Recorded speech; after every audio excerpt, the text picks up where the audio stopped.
ఎన్నో రకాల ఇబ్బందుల్ని విశ్వాసులు ఎదుర్కొంటూ వాటి నుంచి విడుదల కోరి దేవుణ్ణి అడుగుతూ ఉంటారు. ఒక మాట, ఎన్నో ప్రార్థనలు మనం దేవునికి సమర్పిస్తాం. దేవుని దగ్గర నుంచి ఎన్నో విషయాలు ఆశించి, ఎన్నో సంగతులు దేవుని దగ్గర నుంచి ఆశించి మనం ఎన్నో ప్రార్థనలు సమర్పిస్తాం. కానీ విచిత్రం ఏంటంటే దేవుడు కూడా మన నుంచి ప్రార్థనను ఆశిస్తున్నాడు. అంటే మనం అడిగే ప్రార్థనలు కాదు, మన నుంచి దేవుడు ఒక ప్రత్యేకమైన ప్రార్థనను ఆశిస్తున్నాడు.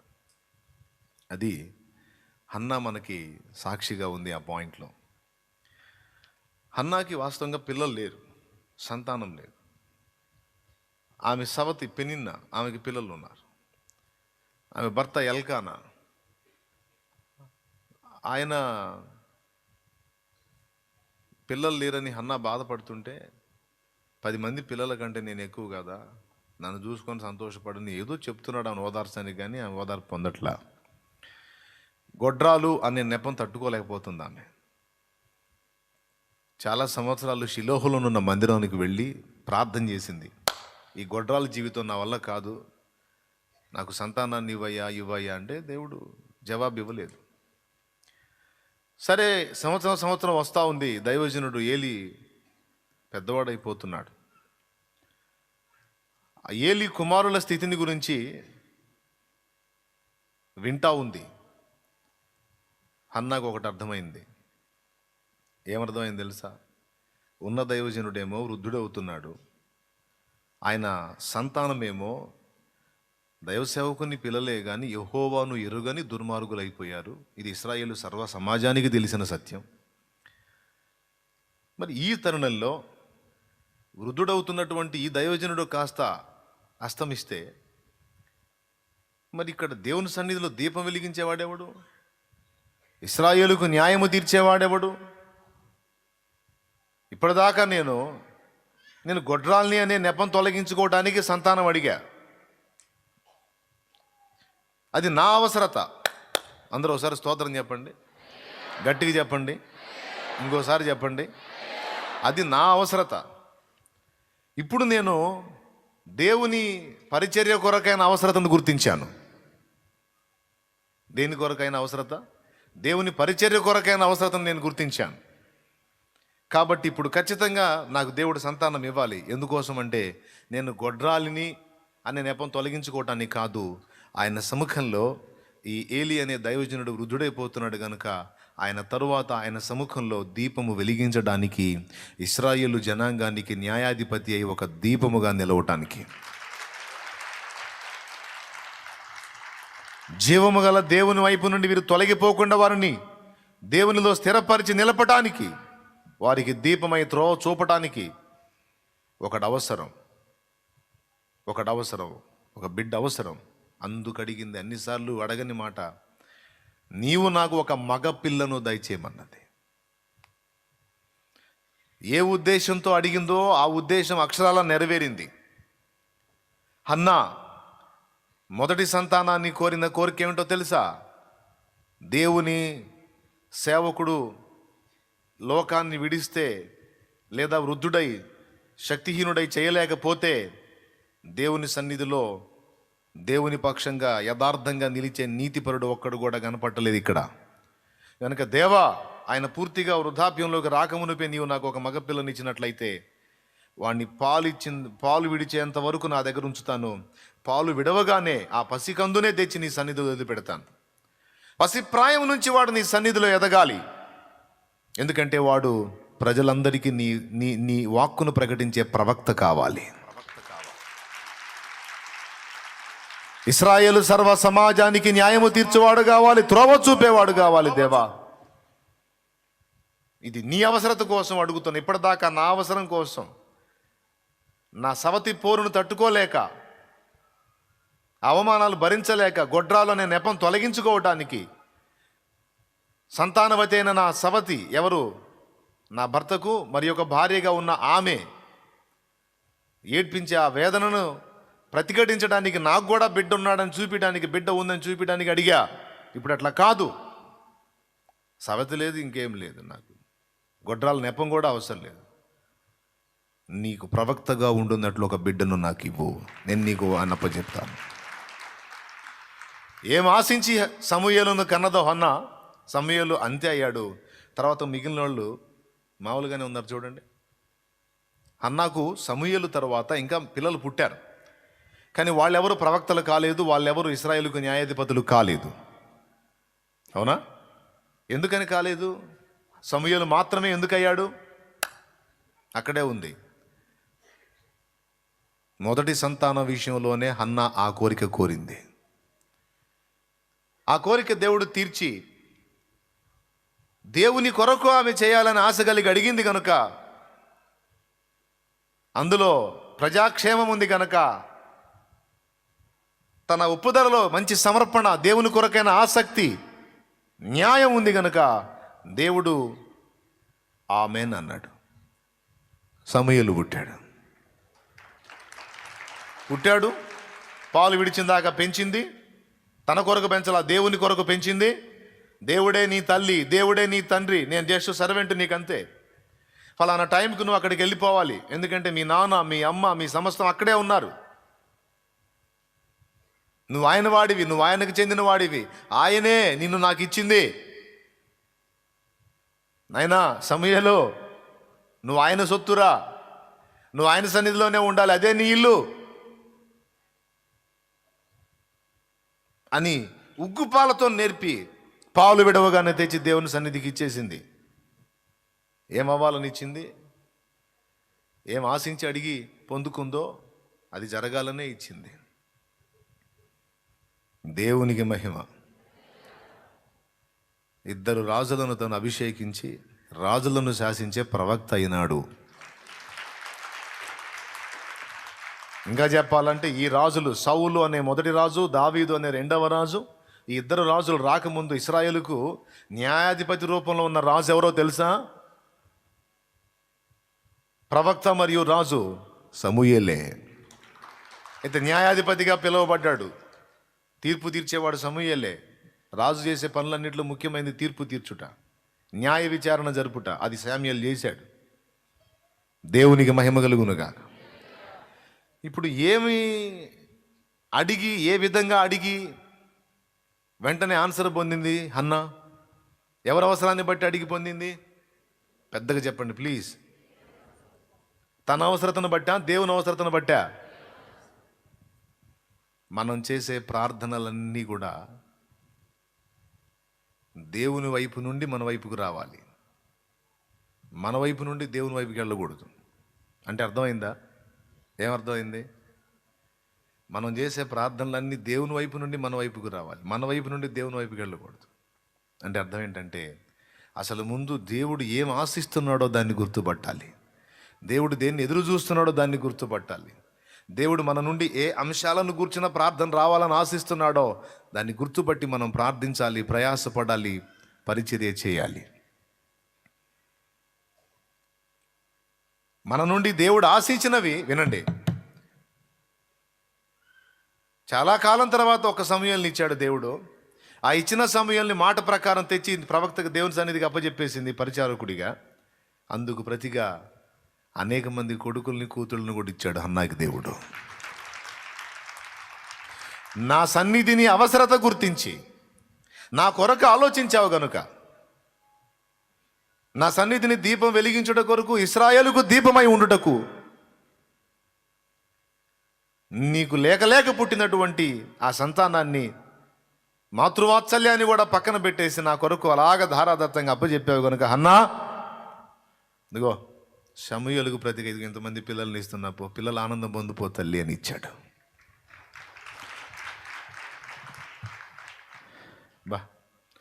పిల్లల్ని ఇచ్చాడు.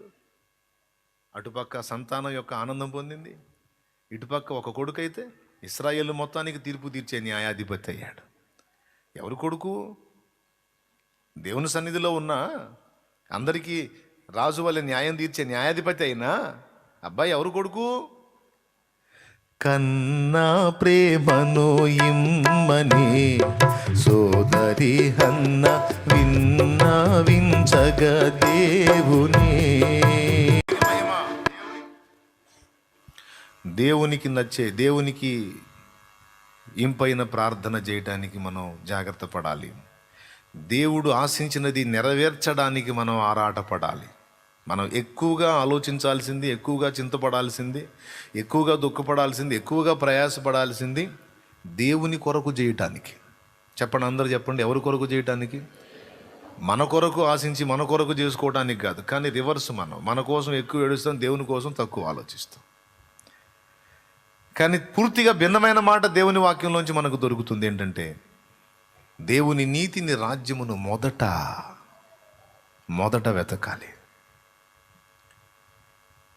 పిదప నీకు అన్నీ అనుగ్రహించబడతాయి. ఏమి తిందునా, ఏమి తాగుదునా, ఏమి ధరించుకుందునా, ఇవన్నిటిని గురించి అన్యజనులు విచారిస్తారు. నీకు అక్కర్లేదు. నువ్వు ఎప్పుడైతే దేవుని గుర్తెరిగావో, నిజమైన దేవుని గుర్తుపట్టావో, ఆయన రెక్కల కిందికి వచ్చేసావో, ఇక నీ సంగతులన్నీ ఆయన టేకప్ చేసేసాడు. తప్పకుండా నీవు ఎదుర్కొంటున్న ప్రతికూల పరిస్థితులు అన్నిటినీ తొలగిస్తాడు. ప్రతికూలమైన పరిస్థితులన్నీ కనుమరుగైనాయి అని నువ్వు కూడా వాడుకుంటావు. ఆ రోజు వచ్చింది. ఆమేన్. గట్టిగా ఖచ్చితంగా వచ్చింది. అయితే దానికి ముందు నీవు దేవుని కొరకు దృష్టి నిలుపు. తన కోసం ఆలోచించినంతసేపు హన్నా సరైన సమాధానం పొందలేదు. కానీ దేవుని సన్నిధికి వస్తూ వెళుతూ పరిస్థితులు గమనించి, హెబ్రీ స్త్రీ చురుకైంది కదా, మంపు కాదా ఆమె, షార్ప్. అంటే మీరు అట్లున్నా, మీరు మంపులని అంటలేదు, మీరు షార్పే. ఎందుకంటే మీలో చాలామందికి ఆత్మల కొరకైన భారం ఉంది, దేవుని చిత్తం నెరవేర్చాలన్న తపన ఉంది. నాకు తెలిసిన సంగతి. తప్పకుండా దేవుడు జవాబిస్తాడు. దేవుని కొరకు ఆశ కలిగి, ఆరాటం కలిగి ప్రయాసపడ్డ నీకు, అసలు నువ్వు దేవుని ఎరగనప్పుడే ఎన్నో విధాలు నీకు తోడ్పడ్డ దేవుడు ఈరోజు ఆయనే ప్రపంచంగా బ్రతుకుతున్నాను, నీకెట్లా చేయి వదిలేస్తాడు నిన్ను? దేవుని ఎరగని స్థితిలోనే నిన్నెంతో ప్రేమించి దీవించిన ప్రభు, దేవుని ఎరిగి ఆయన్ని పిచ్చిగా ప్రేమించి ఆయనే ప్రపంచంగా చేసుకొని బ్రతుకుతున్నావు. ఆయన సంతోషమే నా జీవిత పరమావధి అన్నట్టు బ్రతుకుతున్నావు. ఇప్పుడు ఎందుకు వదిలేస్తాడు నిన్ను? అసలు పొరపాటును కూడా వదలడు. నిశ్చయముగా నీకు సహాయం కలుగుతుంది. ఇప్పటికే ఎన్నో పర్యాయాలు చూసావు, పొందుకున్నావు దేవుని సమాధానాన్ని. పొందలేదా? ఎన్నోసార్లు దేవుని దగ్గర నుంచి జవాబు నువ్వు పొందలేదా? క్లిష్టమైన పరిస్థితుల్లో పొందితే చేయొచ్చు, పొందన్నానే అని.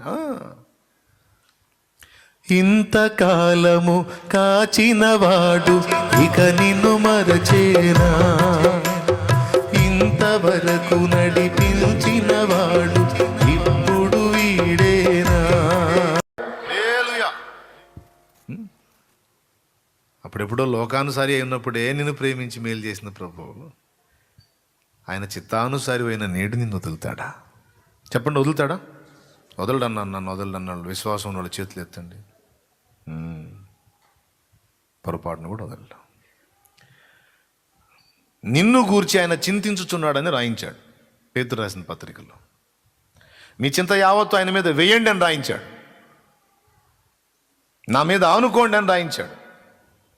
ఎవని మనసు నా మీద ఆనుకుంటుందో వాని పూర్ణ శాంతి గలవానిగా చేస్తానని చెప్తున్నాడు.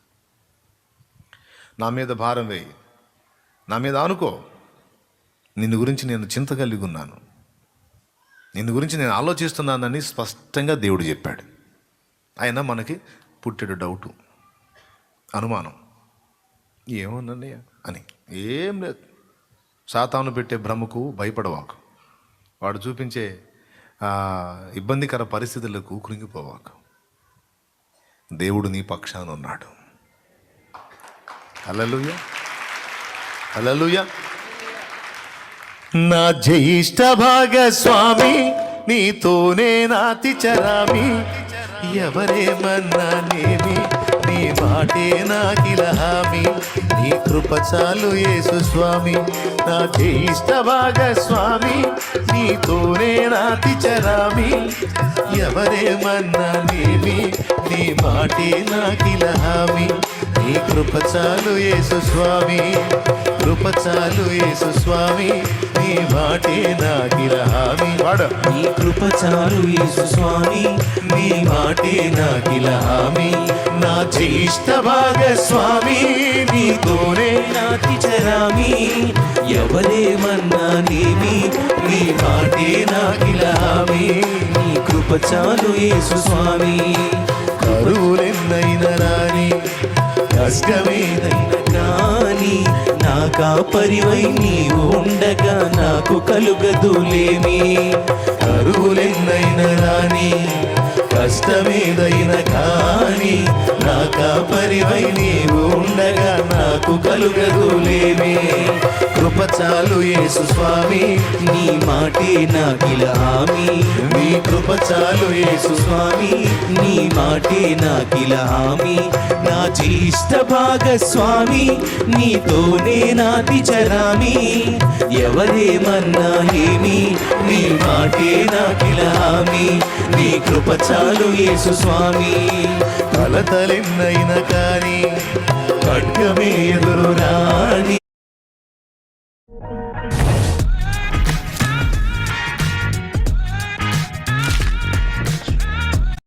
కలతలెన్నైనా కానీ ఖడ్గమే ఎదురు రాని నాకు కేడమై నీవు ఉండగా హాని కలుగదు ఏమి కలతలెన్నైనా కానీ ఖడ్గమే ఎదురు రాని నాకు కేడమై నీవు ఉండగా హాని కలుగదు ఏమి కృప చాలు యేసు స్వామి నీ మాటే నాకిలా హామీ నీ కృప చాలు యేసు స్వామి నీ మాటే నాకిలా హామీ నా జ్యేష్ఠ భాగస్వామి నీతోనే నాతి చరామి ఎవరేమన్నా నేమి నీ మాటే నాకిలా హామీ నీ కృప చాలు యేసు స్వామి కృప చాలు యేసు స్వామి నీ మాటే నాకిలా హామీ నీ కృప చాలు యేసు స్వామి నీ మాటే నాకిలా హామీ నిందలే వచ్చి పడని మిత్రులే శత్రులవని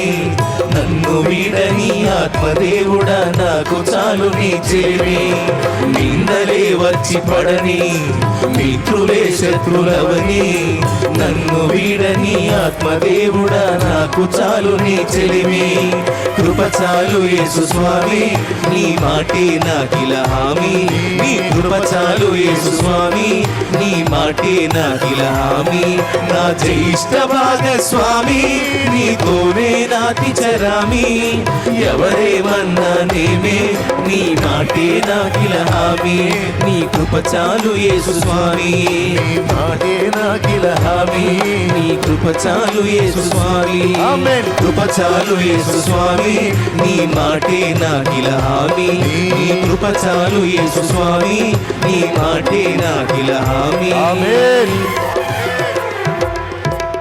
బా స్పీడ్గా పాట మొత్తం పాడేశాం. ఆయన హామీ మనకుంది. నీ విషయంలో ఆయనకు బాధ్యత ఉంది, భారం ఉంది. కాబట్టి ఇప్పుడు నువ్వేం చేయాలి, నేనేం చేయాలి? అంతే. జీవించు దినములంతా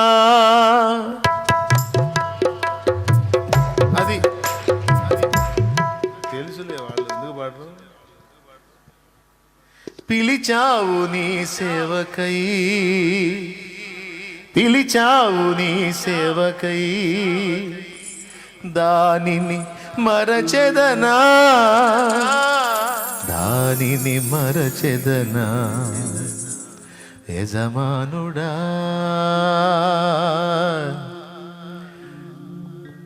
నా యేసు రాజుడా, తలంపులెల్లా నా తపన ఎంత నీ చిత్తం చేయుటయే.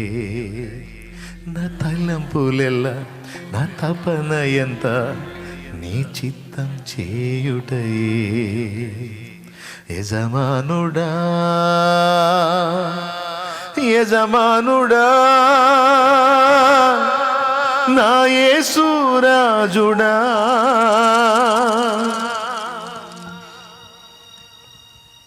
మన పాట ఇదై ఉండాలి.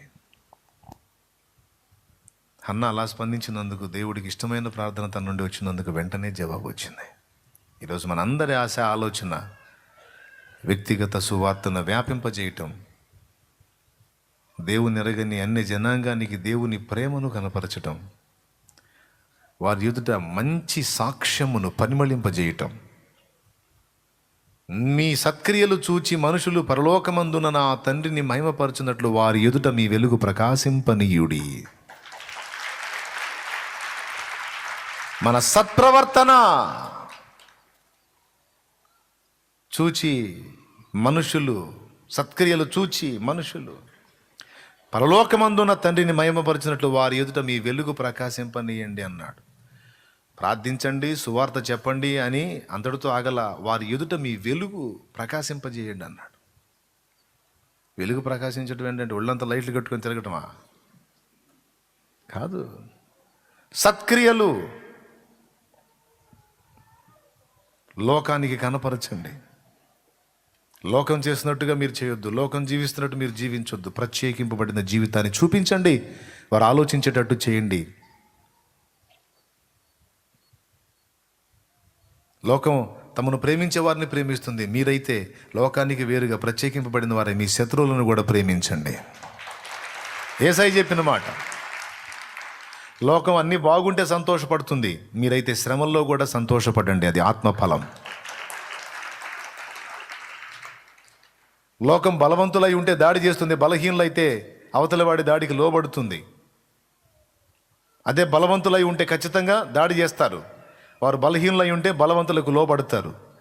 అయితే మీరు వారికంటే ప్రత్యేకమైన జీవితాన్ని కనపరచినట్లు మీరు బలవంతులై ఉండి ఏదైనా చేయగలిగే శక్తి ఉండి కూడా నన్ను బట్టి మీరు తగ్గించుకోండి, అది దేవుని ఫలం, ఆత్మఫలం. దాన్ని బట్టి మనుషులకు అర్థమైద్ది. ఫర్ ఎగ్జాంపుల్ చిన్న మాట చెప్తానండి. ఒక బక్కోడు ఉన్నాడు, చెంచా కండలు లేదు, గాలి వస్తే ఎగిరిపోయేటట్టున్నాడు. ఒక లావోడు ఉన్నాడు. ఈ బక్కోడికి లావోడికి గొడవ అయింది. ఇప్పుడు బక్కోడు, నిన్ను నీకు ఒకటి ఇచ్చానంటే అసలు నువ్వు అడ్రస్ లేకుండా పడతావు, కానీ దేవుడు వదిలేయమన్నాడు కనుక వదిలేస్తున్నా అంటే ఈ లావోడు ఏమనుకుంటాడండి? ఒకసారి చెప్పండి, మీరు స్తోత్రం చెప్పండి, ముందు గట్టిగా చెప్పండి. బక్కోడు ఏమన్నాడు? లావోడితో ఏమన్నాడు? ఒక్క దెబ్బకి నిన్ను మట్టి కరిపిస్తా, కానీ దేవుడు వద్దంటున్నాడు కనుక వదిలేస్తున్నా అప్పు. అంటే ఆ లావోడు పగలబడి నవ్వుతాడు, చూసేవాళ్ళు కూడా పగలబడి నవ్వుతారు. ఎందుకు? అరే ఆ మాట రివర్స్ వేసుకో, వాడు కొడితే నువ్వు అయిపోతావు, మళ్ళీ ప్రగల్భాలు, దేవుడు వద్దన్నాడు అంట అందుకని వదిలేస్తున్నాడు అంట కదా అని అనుకుంటారు. కానీ బలవంతుడైన మనిషి, ఎదుటివాడు ప్రత్యర్థి బలహీనుడు, బక్కవాడు, వాడు యుద్ధానికి వచ్చాడు అనుకో, ఈ బలవంతుడు బలం ఉంది, వీడు మోపి ఒక గుద్దు గుద్దాడనుకో, మళ్ళీ వాడికి మళ్ళీ ఏందంటానికి వయసు కూడా ఉండదు, ఏందంటానికి స్వరం కూడా ఉండదు. అలాంటి బలహీనుడైన వాడు వీడి మీద ఎగబడినప్పుడు వాణ్ణి తిరస్కరించకుండా, వీడు బలవంతుడు అయ్యుండి కూడా దేవుని బట్టి సహించినట్లయితే, తగ్గించుకున్నట్లయితే అది లోకానికి వేరైన సత్క్రియ. ఒక్క దెబ్బతో వాడిని మట్టి కరిపించగలను, కానీ నేను అలా చేయను. ఎందుకు చేయను? నేను దేవుని బిడ్డని. హల్లెలూయా. ప్రత్యేకింపబడిన జీవితం ప్రకటించటం, ప్రార్థించటం మాత్రమే కాదు, మన సత్క్రియ మనుషులు ఎదుట ప్రకాశించాలనే మాట సాక్షాత్తు యేసు చెప్పాడు, మీ వెలుగు వాళ్ళ ముందు ప్రకాశించాలి అని. ఇది 3వ మాట. దేవునికి మహిమ.